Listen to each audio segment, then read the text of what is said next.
The R.O.C. Moral Education Promotion Association conducts an award ceremony in Keelung.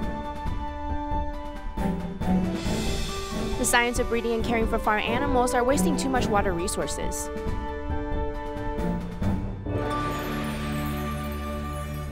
Welcome to DaAi Headlines, and Lori Chen. Thank you for joining us. The first annual R.O.C. Goodness and Virtue Award, organized by the R.O.C. Moral Education Promotion Association, was recently held at the Keelung G4 Hall. A total of 12 individuals from various sectors of society were awarded for their unconditional givings. For the award ceremony, Tzu volunteers performed a sutra of video piety on stage. The R.O.C. Moral Education Promotion Association worked with the Tzu Foundation to hold the first annual R.O.C. Goodness and Virtue Award. The association chose several award winners who have given selflessly. We know that many people always dedicate their entire lives with a spirit of great love to help people. So we hope that through awarding them with the R.O.C. Goodness and Virtue Award, we can promote the spirit of goodness and virtue. Whether it is promoting vegetarianism, environmental protection, or Buddhism, all these receivers do their best to help. The Genxin Lianwang Foundation, which has been tutoring underprivileged children their courses, is also awarded, so the foundation came to the ceremony with their children. With guidance from our founder, I have the chance to continue my father's dying will of doing good deeds. 中华善德奖跟慈济基金会 What the R.O.C. Moral Education Promotion Association promotes matches an idea of Tzu Foundation and the Master, which are doing good deeds and being filial. We are honored to co-host this event and give the public a chance to take part. Around 600 people attend the ceremony. The organizer hopes that deeds of these award receivers will inspire more people to do good deeds. Turning our cameras to Myanmar, Tzu volunteers from Taiwan, Malaysia, and local volunteers continue on their 9th day of rice seeds distribution for the local affected farmers. This time, volunteers went deep into last year's flood-affected zones, coming across various ethnic groups and other barriers to directly interact with the rural farmers in Mon State. From the prosperous city of Yangon, Myanmar, Tzu traveled north to Bago and then south to Mon State, with a total trip taking between 7 to 8 hours. From the city to the rural mountainous area, the scenery was quite picturesque and important as they visited the hardest-hit disaster area from last year. The street in this small town suddenly became very lively because news was spread that Tzu was coming to distribute rice seed. I was very sad when I heard about the flooding disaster, as we now distribute rice seeds to affected farmland. For 2 consecutive days, Tzu sent more than 9,000 rice seed to Bago and Mon State. Myanmar has 8 major ethnic groups. In Mon State, there are Mon, Burmese, and Karen ethnic groups, and they all courteously received Tzu during this distribution. Tzu doesn't divide people based on religion. Everyone is treated equal in this distribution, and this is really not easy. The country also hopes that we aren't divided into ethnic and religious groups. When Tzu comes, there is no difference, and it's an excellent example for us. Because of Dharma Master Zheng Yan's blessings, I have never experienced such a scene. I'm really happy as I think Tzu does good deeds regardless of the religion of people. This makes me feel very happy. Because of its proximity to the seaport, Mon State has examples of Buddhist, Christian, and Islamic architecture everywhere. All of these religions can be seen here, and at times it may be difficult for all of these various ethnic groups to mix together. We have Burmese, Karen, Mon, and Muslim. There are many ethnic groups that can receive rice seeds. Thank you very much. The way Tzu gives is very orderly, and even our government cannot do it so well here.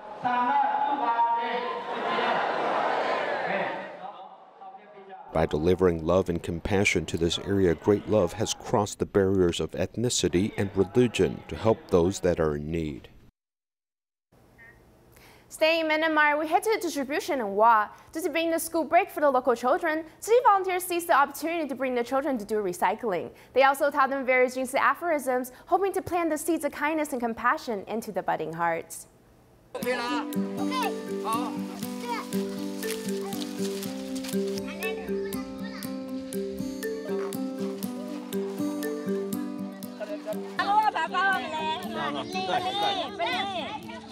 I saw a group of children standing in front of the door. I've talked to them in Burmese, asking them why they didn't go to school today. They said that they were on a holiday. Therefore, I told them, let's go collect bottles, okay? All of them said yes. The children were curious about the volunteers, and for the volunteers, they consider these children as future bodhisattvas. Besides doing recycling together, they also taught the children how to say the Jingsi aphorism in Chinese.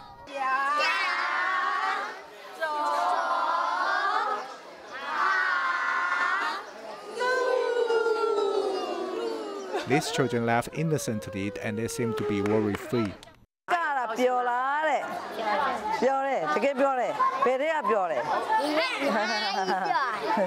As many foreign guests visited the village, the place was filled with excitement. Thus, the police came every day to inquire about Tzu Chi, and they have gained a better understanding of Tzu Chi. We introduced Tzu Chi and our missions to the police. We told them that today we came to distribute rice seeds for the flood-affected farmers. This granddaughter cried and hugged the volunteers after their arrival. In fact, his daughter suffered from the stroke and his son-in-law ran away. Moreover, his wife has mental illness. His 12-year-old granddaughter needed to quit school in order to look after her mother.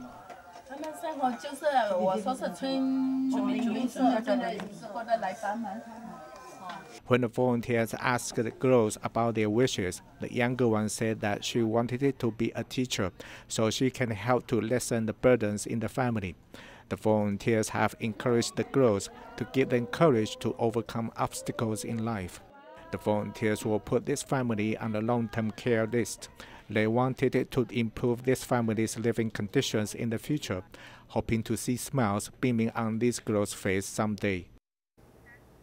Among Tzu Chi's largest rice seeds distribution ever in Myanmar, there are many elderly volunteers among the group. Not only do they seize every opportunity to do good deeds, but they are just as energetic as the younger volunteers. Some of the volunteers giving rice seeds in Myanmar are quite advanced in age. 50岁放50岁放那个寿量保障哦。对，去年是18姑娘一朵花，去年19岁。 To prepare herself for this trip, 69-year-old Zheng Meixian undertake preparations. I spent 9 days in the Jingsi Abdo for the Lunar New Year, and I trained my physical strength in the vegetable garden, so I'm not tired after I came here. This 70-year-old volunteer from Malaysia works with dedication. I'm a bit nervous, but I try to finish the mission. Yes, it means we must get the work done. This is her first international relief mission, and it moves her deeply. It really touched my heart, and I was very emotional. When I saw those two elderly, one being blind and in her 80s, and her sister in her 70s, and suffering from lymphocytic thyroiditis, it really broke my heart. 70多岁吧，好大的，看得很心痛。 It is that sense of feeling for others' pain that drives Su Jingguo, a volunteer from Myanmar, to take care of everything, from printing Tzu Chi songs in Burmese to recruiting newcomers. You have this ability if you want to transform people and to become a Buddha. If you want to do anything, it begins with a determination or a seed. If we want to become a Buddha, we will start it now. It doesn't matter how old we are or what race or religion we belong to. The compassion drives these elderly volunteers to do good deeds.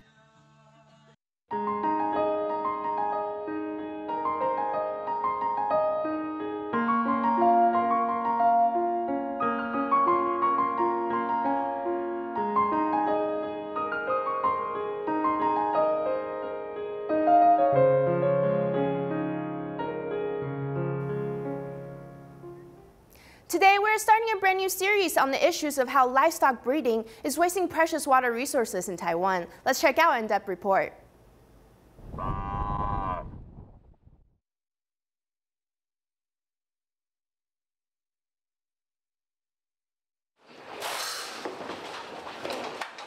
Raising livestock is one of the oldest industries. Livestock is a traditional part of rural communities and has made some progress over the ages, but many problems still exist. According to the 2014 documentary film Cowspiracy, the animal husbandry's secret when it comes to cattle is plunging the earth into a crisis. In the United States, raising livestock consumes 128 trillion liters of water, producing 3.2 million kilograms of manure per minute, while all of the drinking water for all humans is about 20 billion liters, and the demand for food is 9.52 million tons. Meanwhile, raising 150 million cows requires 170 billion liters of water and 61.37 million tons of food.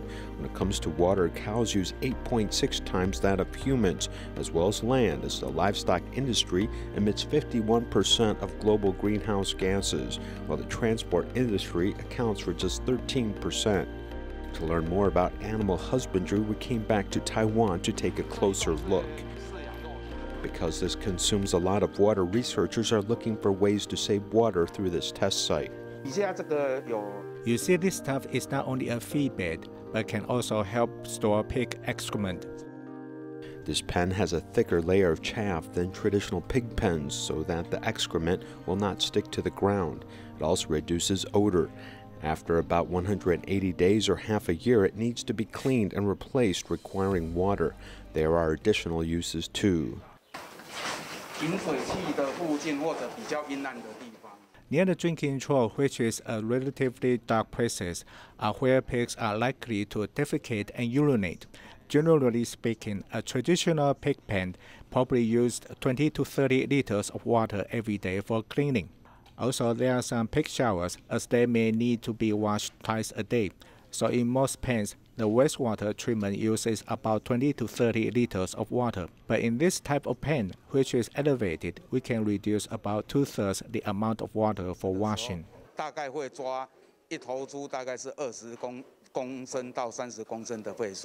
Whether it is the use of chaff or elevated pens, the health of these pigs is not affected, as the overall goal of this research is to cut down on water used to clean their pens. Daily drinking water per pig is up to about 20 liters, which quenches their thirst and keeps them cool. There are many ways to supply this water. The nipple drinker is generally used. This is a bowl-type dispenser, so that water which is now consumed can be drunk by the next pig. This has more of a water-saving effect. Cows are several times larger than the pigs. They not only need more water, but also produce more excrement. If you count according to your weight, 40 liters of drinking water are needed for feeding. If you add water that is needed for cleaning, then it is about 100 liters. This is needed for each cow per day. How much does a cow weigh? About 500 to 600 kilograms on average. In Taiwan, there are some 5.4 million pigs in Yunlin, Pingtung, and Zhanghua as the main breeding areas. The amount of cattle is relatively small, with just 142,192. According to the MOEA, the daily amount of water needed for feeding and cleaning cattle is about 37 million liters per day.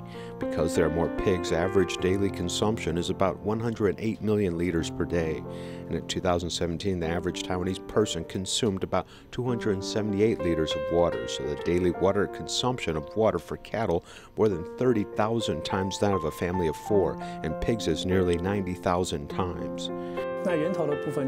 We are studying how to change this at the source, beginning with pond design and gutters to lower temperatures and reduce water needed for cleaning. In addition to raised beds, which are easier for cleaning manure, is it easier to clean and process wastewater, with rainwater being an important component. There's more emphasis now placed on cherishing every drop of water, including reusing wastewater and eliminating emissions. The amount of water reduced from the source is still important, as the most basic drinking water of animal along with human beings needs to be carefully shared in the face of ongoing climate change, as either animal husbandry needs to be transformed or human desires need changing. Continuing our series on DaAi Technology's eco-friendly products, have you ever seen an eco-friendly blackboard? This time, the company's R&D department has successfully developed a recycled textile that can be made into a blackboard. The product is now exhibiting at the Taichung Flora Expo's Humanitarian Ecotech Pavilion. DaAi Technology is inside the Ecotech Pavilion, and we can see how product life cycles can be extended. The blackboard is not like the ones we usually see. This blackboard is actually made from textile. We used the recycled PET bottles to make textiles. After the textile was made, we added eco-friendly thermoplastic elastomers. The blackboards that we usually see are made of wood. As the DaAi Technology, we adhere the concept of coexist with the earth. It was the first time that the visitors saw a blackboard made of textile. All of them were amazed. 地球保平安哦，很棒哦。写起来的感觉是什么？还不错，很顺畅，很特别的，是用那个一些回收的，保特瓶做的，真的太厉害了。 Eco-friendly textile is light and has good elasticity. You can write well on it, and you can use wet cloth to erase your writing on it as well. One special feature is that you can bring it everywhere. The idea of this invention comes from lack of school resources in Zimbabwe. In Zimbabwe, a piece of board can become a blackboard in the classrooms. After seeing the images of students studying in a poor environment, DaAi Technology decided to help them. Therefore, the eco-friendly textile was invented to make the blackboards. 在非洲的辛巴威，较落后的所在，遐有1000多名，囡仔伫遐咧上课，爱日头足大个，对啦对。啊，结果安尼吼，会当摕来去树仔骹，会当摕来厝内。对啊，阿姨你足巧的，对无对？所以吼，DaAi感恩科技就是有安尼慈悲的理念，咱就来做这个黑帮。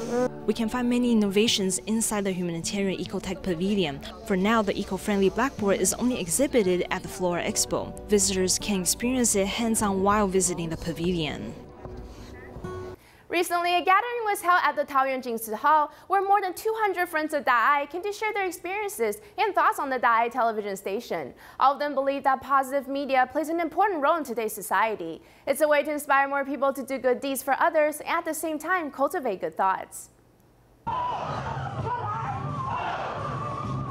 The venue at the Taoyuan Jingsi Hall was filled with joy and energy from the very start. As people were dancing and singing together, the band became closer than ever. Last year, we made a vow to recruit 66 honorary board members to support our DaAi TV station. This way, it can continue to purify humanity's hearts. Therefore, we invited all our giving volunteers and friends of DaAi to come here and have a celebratory gathering.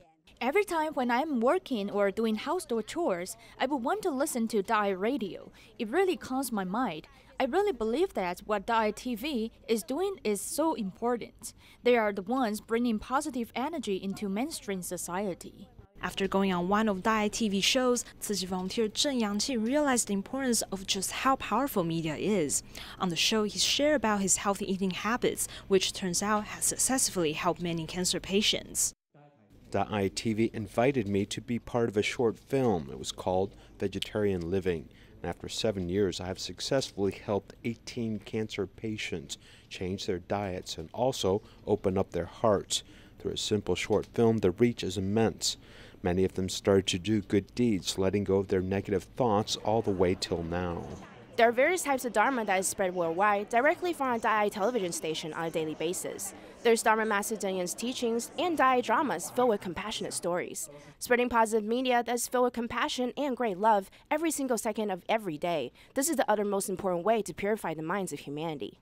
The missions of a humanistic culture has inspired many sectors in the society. As an entrepreneur, Sun Junpu wanted to incorporate Tzu Chi's humanistic culture and environmental protection concepts into his own company.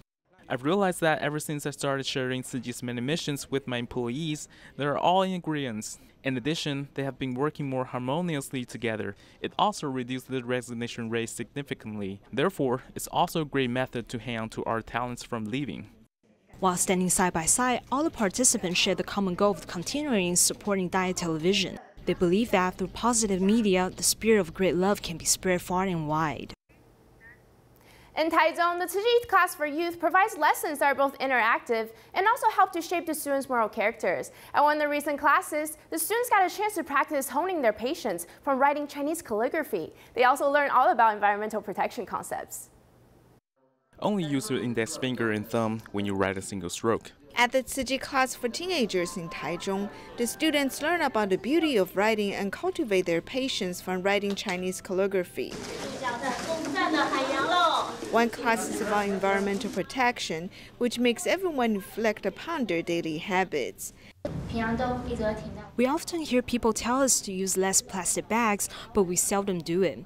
I will still get plastic bags from the stores. Today, this reminds me again to reduce the usage of plastic bags.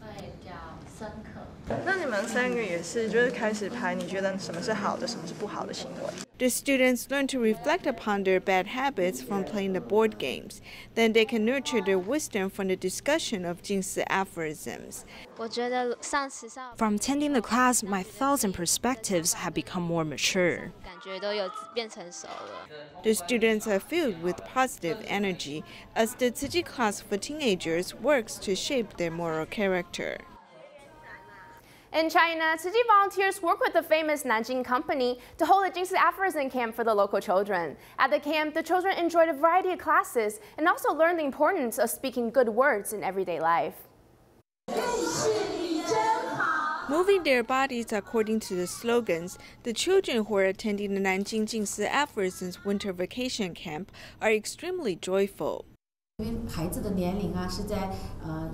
Since the children's ages are between kindergarten to elementary school, we need to design interesting classes. There's a variety of classes including art and baking. In addition, Jingsi aphorisms have been incorporated into the curriculum. While learning the phrase, "One can't wait to do good deeds and be filial," the children share their own experiences. I've helped my family do laundry and the dishes many times. I also hang dry the clothes. Tzu Chi has worked with the famous electrical tool company in Nanjing to hold this Jingsi aphorism camp. However, it is not the first time they cooperated. Since 2015, the company started holding annual charity running events and sponsoring Tzu Chi Spring Bud Scholarship. In addition, the employees joined Tzu Chi volunteers to deliver warmth in the winter. I've participated in Tzu Chi Spring Bud Scholarship distributions. I can feel that Tzu Chi is an organization with great love. At the camp, the company employees and the children mindfully learn Jingsi aphorisms, nourishing their wisdom through these good words. U.S. Tzu Chi volunteers recently held a Lunar New Year prayer ceremony at the Tzu Chi Walnut campus in California. It was filled with various activities for local communities to participate in. It was a great opportunity for everyone to come together to pray for a world filled with the spirit of great love. Thank you for watching. See you next time.